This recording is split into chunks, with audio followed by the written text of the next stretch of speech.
So today we'll be starting with very important topic which is rationalization. मैंने आप लोग को अपनी लास्ट वीडियो में बताया था operations on irrational numbers. I hope आप लोगों ने सबने उसको अच्छे से प्रैक्टिस किया होगा, क्योंकि अब जो हमारा इम्पोर्टेंट टॉपिक जो आज हम डिस्कस कर रहे हैं उसके लिए ये बहुत इम्पोर्टेंट है. तो रैशनलाइजेशन का मतलब होता क्या है? रैशनलाइजेशन का मतलब होता है जब आपको अपने डिनोमिनेटर्स जो आपके पास होता है उसको रैशनल बनाना होता है. जैसे फॉर एग्जाम्पल मैं बहुत बेसिक सा एग्जाम्पल लेती हूँ. मेरे पास है 1/√5. तो आप यहाँ देख रहे हो कि मेरे पास एक इरैशनल नंबर है जो कि मेरे डिनोमिनेटर के अंदर है. और डिनोमिनेटर के अंदर अगर आपका इरैशनल नंबर होता है तो मुझे उसको रैशनल जब बनाना होता है, उसको ही प्रोसेस को, उस मेथड को हम रैशनलाइजेशन कहते हैं. तो वो कैसे किया जाता है मैं आपको आज कुछ बेसिक से क्वेश्चंस कराऊंगी. आज हम लोग रैशनलाइजेशन का पार्ट 1 करेंगे. तो ये जो मेरी वीडियो है ये पार्ट 1 के लिए बन रही है, जिसके अंदर हम लोग बिल्कुल बेसिक जो आपके एनसीईआरटी में क्वेश्चंस हैं, जो हमारे बेसिक क्वेश्चंस हैं वो करेंगे. और रैशनलाइजेशन का ही मैं एक और वीडियो बनाऊंगी, उसके अंदर हम लोग क्वेश्चंस एक लेवल अप करेंगे, जो आप लोग अपने आर डी शर्मा में या आर एस के अंदर या फिर किसी और बुक अगर आप कोई एक्स्ट्रा देखते हैं उसके अंदर आपको मिल जाएंगे. तो सबसे पहले हम बात करते हैं. जैसे अब मेरे पास ये क्वेश्चन आया 1/√5. तो मुझे करना क्या है इसके अंदर? मुझे इसके अंदर ये जो डिनोमिनेटर है इसके रूट को, यानी इसके इरैशनल पार्ट को, मेरे को इसको रैशनल बनाना है. तो मैं इसके अंदर क्या करूंगी? मैं इसके अंदर मल्टीप्लाई करूंगी जो मेरे पास डिनोमिनेटर है उसी के साथ. यानी कि मेरे पास आया √5 एंड √5. अगर मैं किसी भी क्वेश्चन में सेम चीज़ों से मल्टीप्लाई करती हूँ तो कोई फर्क नहीं पड़ता, वो सेम रहता है, राइट. अगर मैं इसको सेम कर रही हूँ, मल्टीप्लाई एंड डिवाइड भी कर रही हूँ, तो इससे कोई फर्क नहीं पड़ता. तो मेरे पास क्या आंसर आएगा? √5 की मल्टीप्लाई √5 से हो गई तो आई विल गेट √5, और √5 की मल्टीप्लाई √5 से हुई. Remember the operations on irrational number. तो ये आपके पास आ गया 5. देखिए कितने इजीली हमारा जो रूट था, यानी जो इरैशनल पार्ट था, वो डिनोमिनेटर से हट गया. अब बहुत सारे स्टूडेंट्स का क्वेश्चन माइंड में आ रहा होगा कि अगर हमारे पास लेट्स सपोज हो 7√5, तो इस केस के अंदर हमारा किससे मल्टीप्लाई करना ठीक होगा? देखो, इसके अंदर भी आप क्वेश्चन दो वे में कर सकते हो, आंसर आपको सेम मिलेगा. जैसे अगर मैंने इसको √5 से ही मल्टीप्लाई किया तो मेरे पास आ गया √5/7. √5 इंटू √5 कितना होता है हमारे पास? 5. तो ये आपका हो गया 35. तो ये मेरा आंसर हो गया. अब अगर आप इसी सेम क्वेश्चन को कोई स्टूडेंट बोलता है कि मैं √5 से नहीं कर रहा, क्योंकि 7√5 है तो मैं तो 7√5 से ही करूँगा, तो आप इसमें 7√5 से मल्टीप्लाई कर लो. जब आप इसको 7√5 से मल्टीप्लाई करोगे तो आपके पास न्यूमरेटर में 7√5 आएगा, और डिनोमिनेटर में ध्यान से देखो, 7 मल्टीप्लाई बाय 7 हो गया 49, एंड √5 इंटू √5 आपके पास कितना हो गया? 5. अब हम इसको सिंप्लीफाई करेंगे तो भी आप देख लीजिए आपके पास आंसर जो आया वो सेम आया. तो कोई फर्क नहीं पड़ता, बट अगर आप कंसेप्ट वाइज लेते हैं तो हमेशा हम लोग मिनिमम चीज़ की ही बात करते हैं, इसीलिए concept wise this one is correct. अब अगर मैं आपसे एक टर्म और ऐड करूं तो वो टर्म होती है हमारी रैशनलाइजिंग फैक्टर. इस टर्म को बोलते हैं हम लोग रैशनलाइजिंग फैक्टर्स. रैशनलाइजिंग फैक्टर्स जो हमारा टर्म है, अगर मैं इस वाले क्वेश्चन की बात करूं तो रैशनलाइजिंग फैक्टर वो फैक्टर होता है जो कि, अगर मैं बात करती हूँ रैशनलाइजिंग फैक्टर की, तो वो फैक्टर होता है जो फैक्टर या जो टर्म मेरे डिनोमिनेटर को रैशनल बना देती है. तो अगर मैं इस अपने क्वेश्चन की बात करूं तो √5 इस केस के अंदर मेरा रैशनलाइजिंग फैक्टर होता है. इस केस के अंदर भी √5 ही होगा. लेकिन अगर बोले मैम मैंने तो इस वाले मेथड से किया तो क्या इसमें 7/√5 हो जाएगा? तो मेरा आंसर होगा नहीं। क्यों? क्योंकि मिनिमम रैशनलाइजिंग फैक्टर का मतलब वो मिनिमम वैल्यू या वो मिनिमम टर्म जो आपकी उस पर्टिकुलर क्वेश्चन को या उस पर्टिकुलर डिनोमिनेटर को रैशनलाइज करके रैशनल नंबर बना देती है। ठीक है, अब ऐसे तो मैं यहाँ पर 7√5 है, लेकिन आप इसको 14√5 से भी मल्टीप्लाई कर सकते हो, 21√5 से भी मल्टीप्लाई कर सकते हो। जैसे ही उसके पास √5 आया और नीचे वाला आपका जो √5 है उसको 5 बना देगा और आपके डिनोमिनेटर से इरेशनल नंबर खत्म हो जाएगा। तो इस रीजन से आप अगर इसके अंदर अब कोई भी मल्टीपल ऑफ 7 के साथ इसकी मल्टीप्लाई करोगे तो कोई अफेक्ट नहीं होगा। अफेक्ट कब पड़ रहा है? जब मैं √5 से मल्टीप्लाई कर रही हूँ, क्योंकि यहाँ पर मुझे 7 को रिमूव नहीं करना है, मुझे रिमूव करना है √5 को। ठीक है, तो rationalising factor is a term, ठीक है, जो कि आपका उस पर्टिकुलर डिनोमिनेटर को रैशनल बना देता है। ठीक है, this one is your rationalising. अब थोड़े से और चलते हैं। अभी हमने जो क्वेश्चन लिया था this one based on the multiplication. अगर अब मैं बात करूं, मेरे पास लेट्स सपोज एक नंबर है 3 -√2। ठीक है, now I have to rationalise it. तो जब मैं इसको रैशनलाइज करूंगी तो किससे रैशनलाइज किया जाता है?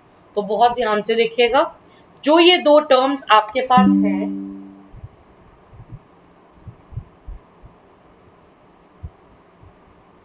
जो ये टर्म्स दो आपके पास हैं, वो दो टर्म्स जो आपके पास इसके अंदर गिवन है, उन दोनों का हमें कॉन्जुगेट लेना होता है। कॉन्जुगेट का मतलब क्या होता है? जो इन दोनों के बीच का साइन होता है उसका ऑपोजिट लेना होता है। तो आपने इसके अंदर देखा 3 -√2 था, तो मेरे पास आ जाएगा 3 +√2। दिख रहा है आपको? तो जब आप इसको सॉल्व करोगे तो आप बहुत ध्यान से देखना, 3 +√2 को मैंने 1 से अगर मल्टीप्लाई किया तो मेरे पास तो सेम रहेगा, दैट विल बी 3 +√2 ओनली। लेकिन अगर मैं अपने डिनोमिनेटर में देखूं, इसीलिए आप लोग को ऑपरेशंस और इरेशनल नंबर बताया था। आप डिनोमिनेटर में देखो अगर ध्यान से, तो a - b and a + b का आइडेंटिटी बन रहा है। 99% केसेस के अंदर हमारा डिनोमिनेटर के अंदर a² - b² की आइडेंटिटी ही बनती है। सो 3² - √2 का स्क्वायर। इसको सॉल्व करें अगर हम, तो 3 +√2 बाय 3 का स्क्वायर कितना होता है? 9, और √2 का स्क्वायर कितना होता है? 2, राइट। तो अब मैं इसको जब सॉल्व करूंगी तो इट विल बी 3 +√2 बाय 7। तो ये मेरा हो गया। आप देख रहे हैं हमारा डिनोमिनेटर से हमारा जो इरेशनल पार्ट था वो चला गया। इस केस के अंदर अगर मेरा रैशनलाइजिंग फैक्टर है तो वो हमारा रैशनलाइजिंग फैक्टर होगा 3 +√2। तो अभी मैंने आपके साथ जो क्वेश्चन डिस्कस किए, they are sufficient for the attention of your NCERT. अगर आप एनसीईआरटी की बुक्स में जो क्वेश्चंस गिवन है उसके अंदर यही आपके टाइप के क्वेश्चंस होते हैं। लेकिन जब हम बात करते हैं एक लेवल अप की, तो उसके अंदर आपके क्वेश्चंस जो होते हैं कंसेप्ट सेम रहेगा, इसके अलावा कुछ और नहीं है रैशनलाइजेशन, लेकिन थोड़ा सा फैक्टर्स, थोड़े से मल्टीपल्स बढ़ जाते हैं। तो आज मैं एक टाइप सिर्फ आपको करवा रही हूँ। This is my first part for rationalisation. इसका मैं सेकेंड पार्ट भी कराऊंगी जिसके अंदर हम लोग थोड़ा और एक लेवल अप करेंगे इनके क्वेश्चंस को। तो आप इसके अंदर अगर बेसिक रैशनलाइजेशन की बात करें, तो अब मैं अब आप बोल रहे हो मैम आपने अभी तक जितने भी क्वेश्चंस बताए सब में जो न्यूमरेटर वाला जो मेरा पार्ट है उसमें सब 1 आ रहा है, तो बहुत ईजी है मेरे लिए। तो अगर मेरे पास 1 ना हो तो बिल्कुल पॉसिबल है वो। हम लेट सपोज आप एक क्वेश्चन लें 5 - √3 बाय, अगर मैंने लिया 5 +√3। ठीक है, अब मुझे अगर इस क्वेश्चन को सॉल्व करना है, मुझे इस क्वेश्चन को रैशनलाइज करना है, आप ध्यान से अगर देखें तो मेरे पास डिनोमिनेटर है 5 +√3। 5 +√3 गिवन है मेरे को यहाँ पर। लेकिन अब आप अगर देखो तो हमें इसके अंदर न्यूमरेटर से कोई प्रॉब्लम नहीं है, रैशनलाइजेशन का मतलब होता है डिनोमिनेटर के अंदर हमारा इरेशनल पार्ट नहीं होना चाहिए। न्यूमरेटर से हमें कोई दिक्कत नहीं है, न्यूमरेटर में रैशनल पार्ट हो इरेशनल पार्ट हो हमें कोई प्रॉब्लम नहीं होती, लेकिन डिनोमिनेटर के अंदर हमारा इरेशनल पार्ट नहीं होना चाहिए। तो आप जो इसके अंदर मल्टीप्लाई करेंगे वो एज पर द डिनोमिनेटर करेंगे। तो आप यहाँ देख रहे हैं 5 + √3, तो हम यहाँ पर जो करेंगे वो इसके ऑपोजिट से मल्टीप्लाई करेंगे। आपको दिख रहा है ये? तो मैंने यहाँ पर किससे मल्टीप्लाई की? 5 - √3 से। And what is this 5 - √3? क्या चीज है ये? अभी मैंने डिस्कस किया था। Yes, it is rationalising factor, right. चलो आगे चलते हैं, हम इसको मल्टीप्लाई करते हैं। अब मैंने आपको जैसे बताया था कि नीचे यानी डिनोमिनेटर में 99% आपकी a² - b² की आइडेंटिटी ही बनती है। कुछ होते हैं क्वेश्चंस जिसमें नहीं बनती, बट 99% यही आइडेंटिटी होती है। Now if I see the above numerator, तो आप बहुत ध्यान से देखें, तो 5 - √3 इंटू 5 - √3 हमारा 5 - √3 का होल स्क्वायर बनता है। आपको मैंने ये भी ऑपरेशन ऑन इरेशनल नंबर्स का जब हमने क्वेश्चन किया था उसमें ये समझाया था, रिमेंबर। अब जब मैं इसको सॉल्व करूंगी तो 5 - √3 का स्क्वायर का मतलब a - b होल स्क्वायर की आइडेंटिटी लगेगी। Let's apply a² + b² - 2ab, right, by ये हो गया आपके पास 25 माइनस √3 का स्क्वायर कितना होता है? 3। ठीक है जी, आगे चलें। 5 का स्क्वायर कितना होता है? 25 प्लस 3 माइनस 2 इंटू 5 10, ये कितना हो गया? 10√3 बाय 25 में से अगर मैं 3 को माइनस करती हूँ तो कितना आता है मेरे पास? 22। ठीक है जी, यहाँ तक। अब हम और थोड़ा सॉल्व करेंगे। 25 + 3 कितना होता है? 28 माइनस 10√3 बाय 22। ठीक है, यहाँ तक हो गया सॉल्व। अब कोई भी स्टूडेंट ऐसा नहीं करेगा कि ये 22 है, ये 28 है, 2 के टेबल से कट हो रहा है, इसको कट कर सकते हैं।